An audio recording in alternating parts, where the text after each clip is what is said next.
right and wrong. No, I think I'm getting it. There might be a stage at which you wouldn't say that people have a language, but they have learned to utter sounds in appropriate situations. Yes, where we adults who are into all of this actually interpret them as saying things that are true or false. But they're, so far, it's just a disposition that they're exercising. Yes, exactly.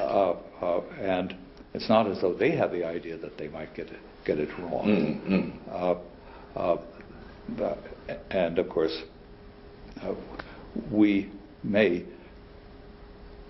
alter that disposition for the better in the sense of getting them more and more attuned to the circumstances in which this ought to be said or would be true, let's say. But still, all we're doing is training them, so to speak, to jump through the hoop and making the hoop higher and higher, harder and harder, and so forth. But it's still not thought. And of course, it certainly would be a sign that they've got it if they could give reasons. And I can see this. Of course, when it becomes propositional thought, and therefore the notion of error is there, propositions have logical relations to each other. Right. And that's where the giving of reasons, or just of accepting one sentence if you accept another, shows that you're beginning to make the kind of connections that involve grasping the content. I mean, I don't, and all that seems to me right. I don't quite see, well, nothing wrong with focusing on giving reasons. It seems to me there are lots of other situations in which one would reveal that one is catching on, such as knowing that one hasn't followed an order, which could be revealed in various ways.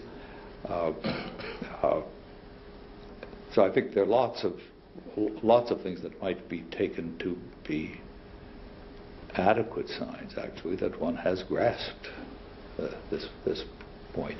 But anyway, we're working on exactly the same thing, it seems to me, at this at this point. I guess I perhaps by accident started in a slightly different place, and that's just a historical remark. I've come to see the reasons for emphasizing ostensive learning. That is, situations in which two or more people are reacting to the same thing in the world. And I see this as a situation which is much more elaborate than it seems to be, because it isn't just that they're both reacting to it, they're reacting to each other's reactions to it, which is absolutely essential to making it actually the ostensive situation. And I see this as the primitive situation in which the notion of error can find a space. Not that you can't have this triangle without the notion of error. You obviously can. Animals do it all the time. But it leaves room for it. And it seems to me nothing else can. So I've begun to appreciate, or think I appreciate to some extent, the emphasis that Wittgenstein always put on ostensive learning, because it stresses the social nature of the situation in which error can make sense. I entirely agree with what you said earlier about the necessity of interaction. Right. I mean, perhaps this is the point at which I might introduce a slight digression and then come back. How important for you is this thesis that the only possible ground for a belief can be other beliefs? How important is it to me? Well, I mean, is it a matter of just an understanding of the word ground, or is it something much deeper than that? Well, it is partly, yes, it is partly a matter of understanding the notion of ground. That is, what I said was only a belief can be a reason for another belief. I'm sorry, I used the word ground. Yes, I didn't use wrongly. the word ground, I used the word reason. Well, I misremembered. Yeah. I'm sorry. Okay. Well, I mean, the idea is extremely simple, and it is that for one thing to be a reason for another, both of them have to have a propositional content. Look, I say, we've run out of coffee. And you say, why do you say that? Well, you've got no reason to say that. I go to the cupboard, I open it, and there's no coffee there. I say, look, it's gone. Now, have I given you a reason for the truth of what I said, or have I not given you a reason? Or have I induced in you a belief which is then a reason? That's what I would say. Mm-hmm. I mean, of course, given me a reason, well, by opening the door, you gave me a view, right, of course. which caused me to believe something that is in the strict sense a reason. Yes, yes. I mean, if on opening the door I had looked but not noticed that there was no coffee, I wouldn't have had any reason to. Sure. Though I feel like saying the following. That means you don't see perception as a channel of information. Certainly I do. In the following sense.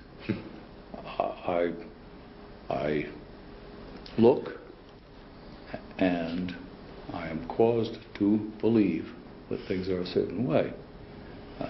And there's a good reason why I'm mostly right. But that reason is not my reason for believing it. There's a good reason as a philosopher for me to say that most of my perceptual beliefs are true. And that has to do with how they came to have the content they did. Right. Okay, I won't pursue that any further. I don't think this is a serious disagreement. Oh, wonderful. I'm so glad to hear it. No, I just wasn't sure whether the thesis went very deep.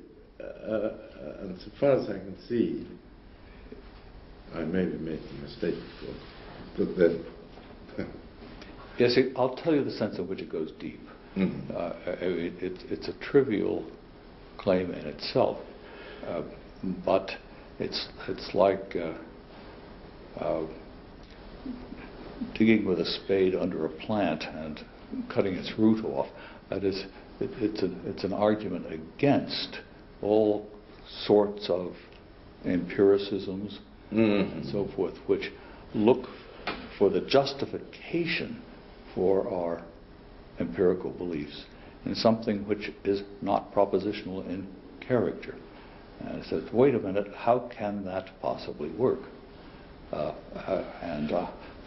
it's a way of, it's part of a general policy to discredit appeal to some kind of epistemological intermediary between the world and what I believe about it.